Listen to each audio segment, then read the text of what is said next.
So now, Junior, you getting bigger. Yeah. How much anger did you have when you was thinking to yourself, I have a daddy that loves me and wants to be a part of my damn life, but these laws have him locked away forever. I'm over here getting older. I'm in these streets. I need him here to navigate these things with me. It'd have been so much more easier if he was here because he was one of the biggest, baddest folks out here in the streets. Yeah. But now I got to go and visit him at a doggone Marine base. Yeah, bro. It's a progression of anger. It was more sadness than anger. Yeah. As I got older and the time got long, one of the things, from the work, the culture we come from. Yeah.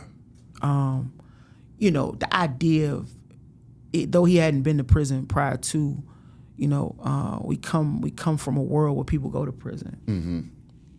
And I feel like for somewhat of it was like, for me, it was like, that part was like, because I had an uncle, my mother's brother was in prison, grew up my whole life going to see him up until that point. Mm-hmm.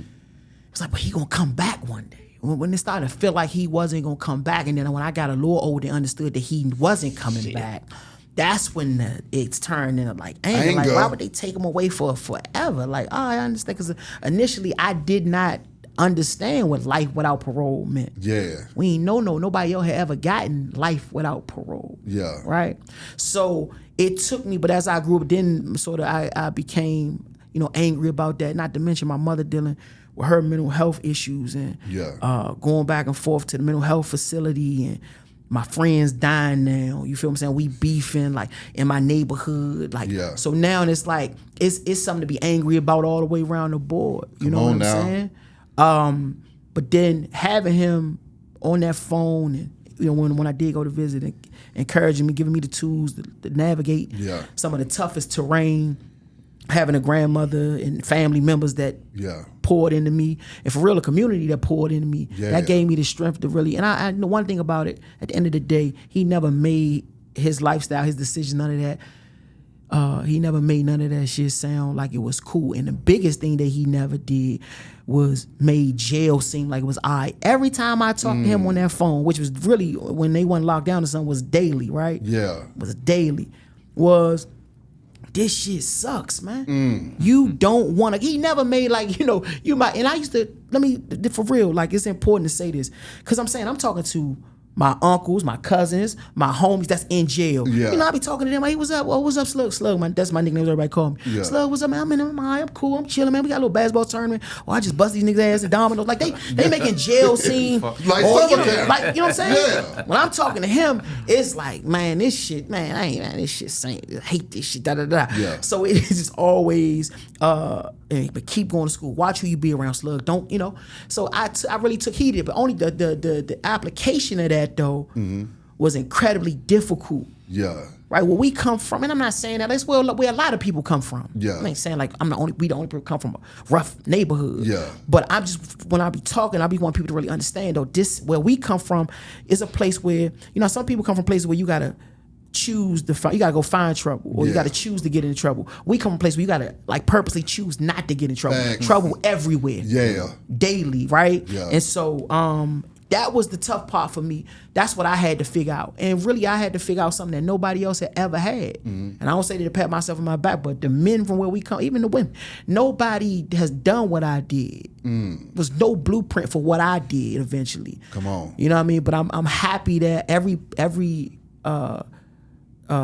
piece of advice, every pat on the back, every day in that crap joint with my Uncle Boo, with my Uncle Alvin, every time my Uncle Gregory did something he probably shouldn't have did, whatever. But I knew it was for me to be able to do something that they never did. Yeah. And that's what I received from the men around me. Yeah. Like, you gonna go somewhere that we couldn't. And so once I acknowledged that was now my responsibility, you know what I'm saying, I refused to turn back. And it wasn't linear.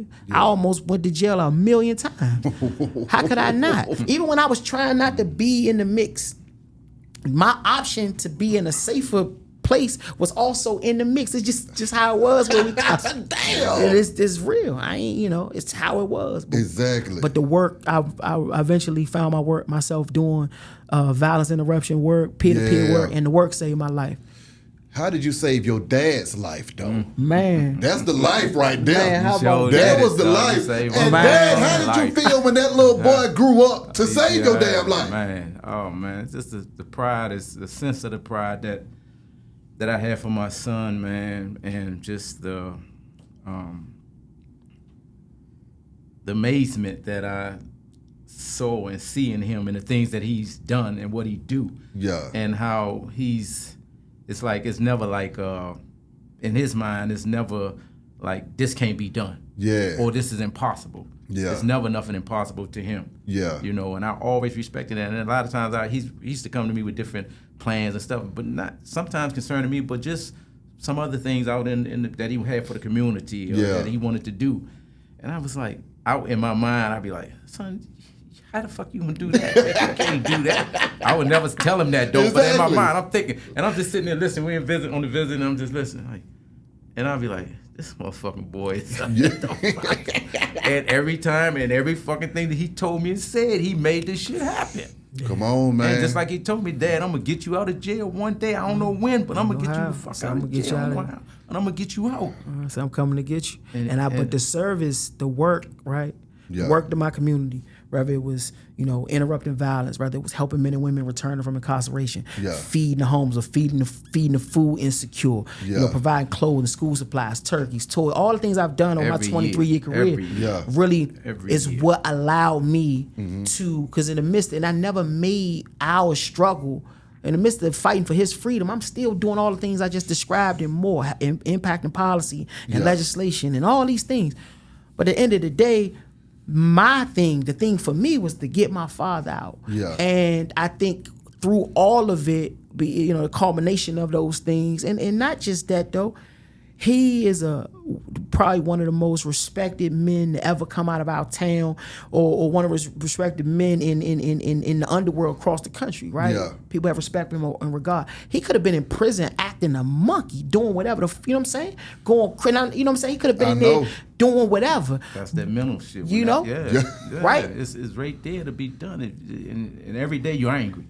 Every fucking day you angry and you want to just lash out, and the shit is always, the trouble is there all the time, And it's when you're talking about the mental, that's exactly that's the so reinforcing for him to that maintain, shit and I drew strength from that, and I understood that dudes coming home, leaving from where he at, or whatever the case may be, and he not the only person, and everybody around me was in prison. Yeah. I'm going to visit. I know what they getting into. These different issues with other. It just happens in prison, especially with guys from DC. And so, but when I saw, and my dad is more introverted than I am. You know what I'm saying? But when I saw him starting to blossom and reach out and really mold young guys and starting the program of coordinating the program with the YMI program with Dominic Henry, who was a former inmate who came back in. Other guy, youngins coming home that I was helping to get jobs. Like, man, your father helped me out. He was encouraging me. I got my GED because of your father. All of that.